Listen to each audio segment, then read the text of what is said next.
నమస్తే. ఈ టిప్స్తో పనులన్నీ త్వరగా చేసుకోవటం వలన టీవీ చూసే టైం కానీ రెస్ట్ తీసుకునే టైం కూడా మనకి ఖచ్చితంగా ఉంటుంది. మొదటి యూస్ఫుల్ టిప్, ట్యాబ్లెట్ షీట్స్ ఉంటాయి కదండి, ఖాళీ అయిన ట్యాబ్లెట్ షీట్స్ని తీసుకొని ఇలా చిన్న చిన్న పీసెస్గా కట్ చేసుకోవాలి. మన ఇంట్లో వెండి పాత్రలు ఉంటాయి కదండి, ఇలా జిడ్డుగా తయారైనప్పుడు కానీ నల్లగా అయినప్పుడు మనము చేత్తో కానీ స్క్రబ్బర్తో కానీ క్లీన్ చేయకుండా ఎన్ని గిన్నెలైనా ఈజీగా క్లీన్ చేసుకోవచ్చు. స్టవ్ ఆన్ చేసి కొన్ని గిన్నెలో వాటర్ని వేసిన తర్వాత 2 టీ స్పూన్స్ వరకు సర్ఫ్ను, 1 టీ స్పూన్ సాల్ట్ను, కొద్దిగా బేకింగ్ సోడా, ముందుగానే కట్ చేసి పెట్టుకున్న ఈ టాబ్లెట్ షీట్స్ ఉన్నాయి కదండి, అవన్నీ కూడా అందులో వేసేసి కొద్దిగా వాటర్ అనేది మరిగించుకున్నాక ఈ వెండి పాత్రలను అందులో వేసేయాలి. ఇలా వాటర్ అనేది పూర్తిగా మునిగేంత వరకు చూసుకున్నాక ఇలా 2-3 పొంగులు వచ్చేంత వరకు మాత్రం వేడి చేయండి. ఆ తర్వాత స్టవ్ ఆఫ్ చేసేసి మనము ఒక క్లాత్తో వీటిని క్లీన్ చేసేసామనుకోండి, వెండి పాత్రలు అనేవి చాలా నీట్గా షైనింగ్లోకి వస్తాయి. మరొక యూస్ఫుల్ టిప్, మన ఇంట్లో అయిపోయిన పెన్స్ కానీ లేదా పెన్స్ అనేవి ఇలా ఇరిగిపోయినప్పుడు మనం వేస్ట్ అని పడేస్తాం కదండి, వీటిని కూడా చాలా రకాలుగా యూస్ చేసుకోవచ్చు. గ్యాస్ స్టవ్ పైన కానీ లేదా క్యాండిల్ సహాయంతో పెన్స్ యొక్క కింది భాగాన కాకుండా పై భాగాన మాత్రమే ఇలా క్యాండిల్కి కొద్దిగా వేడి చూపించి మనము చేత్తో ఇలా ప్రెస్ చేసామనుకోండి, ఇలా సైడ్కి ఇలా వచ్చేస్తుంది. ఇక్కడ ఎన్ని పెన్స్ తీసుకున్నామో అన్నీ కూడా ఇలా రెడీగా చేసి పెట్టేసుకోవాలి.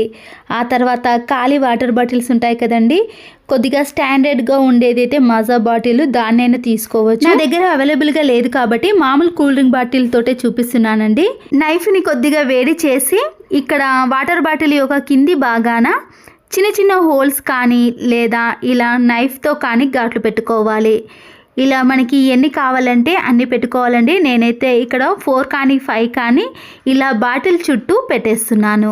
ఇలా హోల్స్ పెట్టేసిన తర్వాత మన ఇంట్లో ఉండే కలర్ పేపర్ కానీ లేదా టేప్ కానీ ఏ షీట్ అయినా పర్వాలేదండి, ఏది ఇంట్లో ఉంటే దాన్నైనా తీసుకోవచ్చు, లేదా పిల్లలు పెయింట్ వేసే కలర్నైనా తీసుకోవచ్చు. మీకు ఇక్కడ 2 రకాలుగా చూపించాను కదండి, నేనైతే ఇక్కడ పెయింట్ వేసేసాను బాటిల్కి. మీకు నచ్చిన కలర్ని వేసేసుకున్నాక అలాగే పెన్స్ కూడా ఉన్నాయి కదండి, దీనికి మ్యాచింగ్ నేను పెన్స్కి కూడా కలర్స్ని వేసేసాను. ఇప్పుడు క్యాండిల్ సహాయంతో కానీ లేదా మనం ముందుగా డైరెక్ట్గా హోల్స్ పెట్టేసాం కదండి, దాన్ని కొద్దిగా ఇలా ప్రెస్ చేసేసామనుకోండి, ఈ పెన్ అనేది ఈ వాటర్ బాటిల్ లోపలికి వెళ్ళిపోతుంది. ఒకవేళ అలా వెళ్ళకుండా ఉంటే క్యాండిల్కి కొద్దిగా వేడి చేసి అప్పుడు ఈ పెన్నుని ఇలా బాటిల్కి పెట్టేసేయచ్చు. బాటిల్కి కొద్దిగా గ్యాప్ ఇచ్చుకుంటూ మనము ఎన్ని పెన్స్ పెట్టుకోవాలంటే అన్నిటిని పెట్టేసుకోవచ్చండి. ఇక్కడ 4 పెన్నులను ఈ వాటర్ బాటిల్ చుట్టూ పెట్టేసిన తర్వాత పైభాగాన క్యాప్ని తీసి ఇలా కొద్దిగా నైఫ్కి వేడి చూపించి బాటిల్ యొక్క పైభాగాన కూడా మనము ఇలా ఘాట్లు పెట్టుకుని తర్వాత దాని చుట్టూ కూడా పెన్స్ని పెట్టేసేయచ్చు. లేదా మీరు పెన్నును కొద్దిగా వేడి చూపించి అయినా ఇంతకుముందు చూపించిన ప్రకారం పెట్టుకోవాలి. చూసారు కదండి, ఇలా మనం పెన్స్ అన్నీ కూడా వాటర్ బాటిల్కి పెట్టేసిన తర్వాత ఇలా నీట్గా కనబడుతుంది. ఈ ఖాళీ వాటర్ బాటిల్ కాబట్టి మనము దీనికి ఏదైనా బ్యాంగిల్స్ వేసినప్పుడు కింద పడిపోతుంది అనుకుంటే దీంట్లో మీరు చిన్న చిన్న రాళ్ళు కానీ ఇసుక కానీ నింపుకోవచ్చు. నేనైతే ఇక్కడ ఏది చేయలేదండి, డైరెక్ట్గా ఈ బాటిల్కి పెన్స్ పెట్టేసిన దగ్గర బ్యాంగిల్స్ని వేసుకుంటున్నానండి. ఇలా మనము బ్యాంగిల్ స్టాండ్గా చేసుకోవచ్చు. మనము ఎక్కడైనా ఏ ప్లేస్లో పెట్టుకున్నా కూడా చూడడానికి నీట్గా ఉంటుంది. ఇలా మనము ఎక్కడికైనా ఫంక్షన్స్కి పండగకి వెళ్ళినప్పుడు డైరెక్ట్గా మనము బీరువాలో పెట్టుకోకుండా ఇలా బ్యాంగిల్ స్టాండ్కి పెట్టేసామనుకోండి, పిల్లలకి కానీ మనం కానీ ఇలా చూడడానికి నీట్గా ఉంటుంది. ఎప్పుడు కావాలన్నా తీసుకొని వేసుకోవడానికి అనుకూలంగా ఉంటుంది. మన ఇంట్లో డ్రెస్సింగ్ టేబుల్ కానీ కబోర్డ్స్ కానీ సెల్ఫ్లు ఉన్నప్పుడు ఇలా పెట్టేసుకున్నాం అనుకోండి, వీటికి ఫ్లక్కర్లు కానీ చైన్స్ కానీ ఏదైనా పెట్టేసుకోవచ్చండి. బయట డబ్బులు ఖర్చు పెట్టి మనము బ్యాంగిల్ స్టాండ్ని తీసుకునే బదులు ఇలా ఇంట్లోనే ప్రిపేర్ చేసుకోవచ్చు. ఇది నచ్చితే మాత్రం తప్పకుండా ఒక లైక్ చేయండి. ఇంట్లో ఉండే సింక్ కానీ వాష్ బేసిన్ కానీ ట్యాప్స్ అనేవి వాటర్ మరకలు పడి జిడ్డుగా తయారైపోయినప్పుడు నిమ్మ తొక్క ఉంటుంది కదండి, దానిపైన కొద్దిగా బేకింగ్ సోడాను వేసి ఈ నిమ్మ తొక్కతో క్లీన్ చేసుకోవాలి. దీనివల్ల ఏదైనా బ్యాడ్ స్మెల్ ఉన్నా పోతుంది. ఇలాంటి వాష్ బేసిన్ అనేది చాలా నీట్గా క్లీన్గా కనబడుతుంది. అదే నిమ్మ తొక్క పైన కొద్దిగా బేకింగ్ సోడాని వేసి ఇలాంటి ట్యాప్స్ని కూడా క్లీన్ చేసుకోవచ్చు.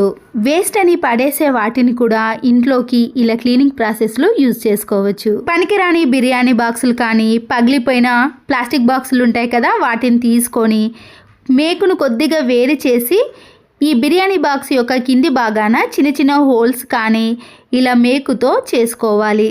ఇలాంటి బాక్స్ను కిచెన్ సింక్లో గిన్నెలు క్లీన్ చేసేటప్పుడు వేస్టేజ్ ఉంటుంది కదండి, వాటర్తో కానీ మనము డైరెక్ట్గా ఇందులో వేసేసామనుకోండి కిందికి వెళ్ళి వాటర్ అనేవి పోతాయి. కాబట్టి ఆ వేస్టేజ్ని అంతా కూడా డైరెక్ట్గా తీసుకెళ్ళి డస్ట్బిన్లో వేసుకోవచ్చు.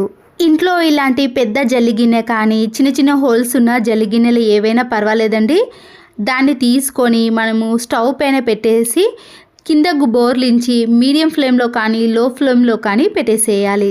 ఈ గిన్నె అనేది త్వరగా వేడెక్కిపోతుందండి.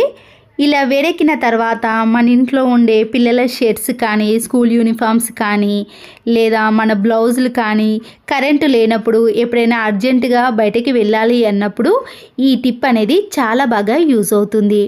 ఇలా మడత పెట్టి మనము ఐరన్ చేసిన మాదిరిగానే ఉంటుందండి. ఎక్కడ మడతలు లేకుండా నీట్గా షర్ట్స్ని కానీ సాక్స్లను కానీ బ్లౌజ్లను కానీ ఐరన్ చేసుకోవచ్చు. ఇంట్లో ఇలాంటి చిన్న వైపర్ స్టిక్ ఉన్నప్పుడు ఏదైనా క్లాత్ను కానీ లేదా డైరెక్ట్గా ఇలా వైపర్ స్టిక్కి సాక్స్ను వేసుకొని కొద్దిగా లిక్విడ్ని వేసి మనము కబోర్డ్స్ని కానీ సెల్ఫ్లను కానీ లేదా డైనింగ్ టేబుల్ని క్లీన్ చేసుకోవచ్చు. దానికి ఉండే డస్ట్ అంతా కూడా ఇలా వచ్చేస్తుంది. లేదా మళ్ళీ ఇలాంటి వాటిని క్లీన్ చేయాల్సిన పని ఉంటుంది అనుకుంటే డైరెక్ట్గా వైపర్ స్టిక్కే కొద్దిగా స్ప్రే చేసేసి ఇలా కబోర్డ్స్ని కూడా క్లీన్ చేసుకోవచ్చు. అప్పుడు కబోర్డ్స్ కూడా చాలా నీట్గా క్లీన్గా కనబడతాయి. 10 రూపీ డస్టర్ ఉంటుంది కదండి, దాన్ని తీసుకొని ఇలా వీడియోలో చూపించిన మాదిరిగా డస్టర్ని చిన్న చిన్న పీసెస్గా 4 కానీ మనకి నచ్చిన విధంగా ఎన్ని పీసెస్ అయినా కట్ చేసుకోవాలి.